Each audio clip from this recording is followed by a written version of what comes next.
सलोना बड़ो रसिया सखी श्याम सलोना बड़ो रसिया रही गायक नाच नचावत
चलिए ये पूरा मारिए ये मुझे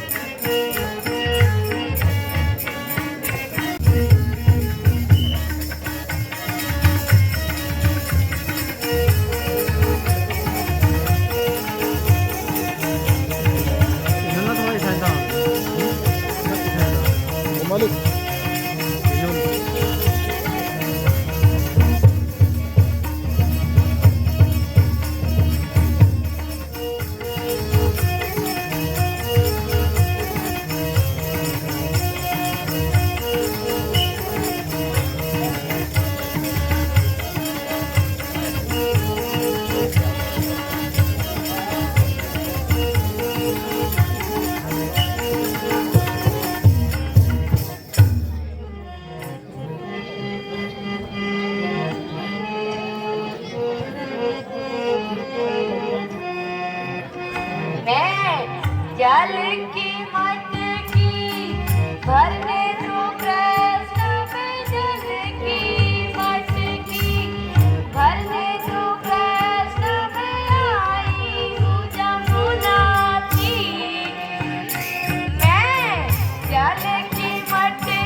मिल चुका है पूरे स्टाफ की तरफ से और पूरा सहयोग ही आपका है। आपके विद्यालय प्रांगण में कार्यक्रम हो रहा है तो आपका ही ये पूरा सहयोग है। आपका बहुत बहुत धन्यवाद। श्री मंगल सिंह कारीगर गरसारी 500 रुपये का सहयोग हमारी कमेटी को प्रदान करते हैं। श्री दिनेश नाथ महंत जी जो कि थानाध्यक्ष हैं देघाट 1100 रुपये का सहयोग हमारी कमेटी को प्रदान करते हैं। आपका भी बहुत बहुत धन्यवाद सर। आप यहाँ पहुँचे, आपने हमारा मनोबल बढ़ाया, इसके लिए भी आपका बहुत बहुत धन्यवाद। श्रीमती रचना रावत, श्री भुवन सिंह रावत ग्राम प्रधान नहल 2100 रुपये का सहयोग हमें हमारी कमेटी को प्रदान करते हैं। बहुत बहुत धन्यवाद भुवन जी का और श्रीमती रचना रावत जी का। श्री मनमोहन सिंह मयाल नीबूगैर 551 रुपये का सहयोग, बहुत बहुत धन्यवाद आपका। और मैं अब मंच गुमटी कॉलेज के प्रधानाचार्य महोदय को देना चाहता हूँ कि आप आशीष वचन के रूप में 2 शब्द हमें अनुग्रहित करेंगे। हम सभी बाबा जी क्षेत्रीय संगठन गुमटी के सभी कार्यकर्ता मंचासीन आपकी अध्यक्षता करें श्री रावत जी। मैं जय श्री गुमटी प्रधानाचार्य आपका इस अपने प्रांगण में हार्दिक स्वागत और अभिनंदन करता हूं। जैसा कि हमारे प्रांगण में रामलीला का आयोजन किया जा रहा है, दिनेश भाई ने मेरे से बहुत पहले कहा था भाई साहब जरा प्रोग्राम कर दे, शालदी में बात हुई थी, मैंने कहा कोई नहीं, हमारे से जो भी होगा हम करेंगे अपनी तरफ से। अब थोड़ी दिक्कत यह है कि हमारी पीछे बिल्डिंग बननी है, फिर भी हमने जो भी प्रयास किए उसमें कमी रहेगी तो हमें क्षमा करना। बाकी हम आपके साथ टीमी हैं, आप कोई भी दिक्कत हो तो कह देना। धन्यवाद। बहुत बढ़िया, धन्यवाद महोदय। अंत में मैं अध्यक्ष जी से अनुरोध करूंगा कि आप धन्यवाद ज्ञापित करें। सांस्कृतिक क्षेत्रीय संगठन गुमटी का जो रामलीला मंचन हो रहा है, सर्वप्रथम मैं श्रद्धेय बाबा जी के समक्ष नतमस्तक हूँ कि उनकी कृपा दृष्टि से इस क्षेत्र में उनका बड़ा हो रहा है, सबका आशीर्वाद रहा है। उसके बाद माँ सरस्वती के पावन मंदिर जिसमें हमारे बच्चे यहाँ से पढ़ के जाते हैं, हम लोगों ने भी इसी विद्यालय से पढ़ा है। मैं उसके सभी लोगों को नमन करता हूँ, प्रणाम करता हूँ। आज हमारे बीच थानाध्यक्ष श्री महंत जी जो कि आज के मुख्य अतिथि भी हैं हमारे, और उनको उनके थाने में जाके हमने उनसे निवेदन किया था और उनको आमंत्रण पत्र के साथ साथ यहाँ व्यवस्था के लिए भी कहा था। तो मैं संगठन की ओर से और क्षेत्रीय जनता की ओर से उनका धन्यवाद अदा करना चाहूँगा कि उन्होंने हमारे आमंत्रण को और व्यवस्था के मामले को लेकर के जो सजगता दिखाई है, जो हमारे साथ मिलकर कंधे से कंधा मिलाकर हम लोगों को सहयोग देने का काम किया है, मैं सभी क्षेत्रवासियों की ओर से और रामलीला कमेटी के सारे अपने साथियों की ओर से उनका धन्यवाद अदा करना चाहता हूँ कि आज वो मुख्य अतिथि के रूप में हमारे सामने विराजमान है। तत्पश्चात मैं विशिष्ट अतिथि के रूप में श्री भंडारी जी हमारे बीच में हैं। भंडारी जी और उनके विद्यालय के समस्त गुरुजन और कर्मचारी वर्ग के लोगों के हम लोग समिति के लोग विशेष आभारी हैं कि उन्होंने हमारी एक बात पे हमको सहयोग देने के लिए इतनी तत्परता दिखाई कि शायद उतनी तत्परता हम भी नहीं दिखाते अगर हम होते तो। मैं विशेष तौर से भंडारी जी ने जो सहयोग किया है और उनके साथियों ने जो सहयोग किया है, समिति की तरफ से उनका भी धन्यवाद अदा करता हूं। भगवान श्री रामचंद्र जी की कृपा आप और आप लोगों के परिवार पर सदैव बनी रहे, यही मैं कामना करता हूं और इसी के साथ अपने शब्दों को समेटता हूं। धन्यवाद। धन्यवाद। अब मंच पे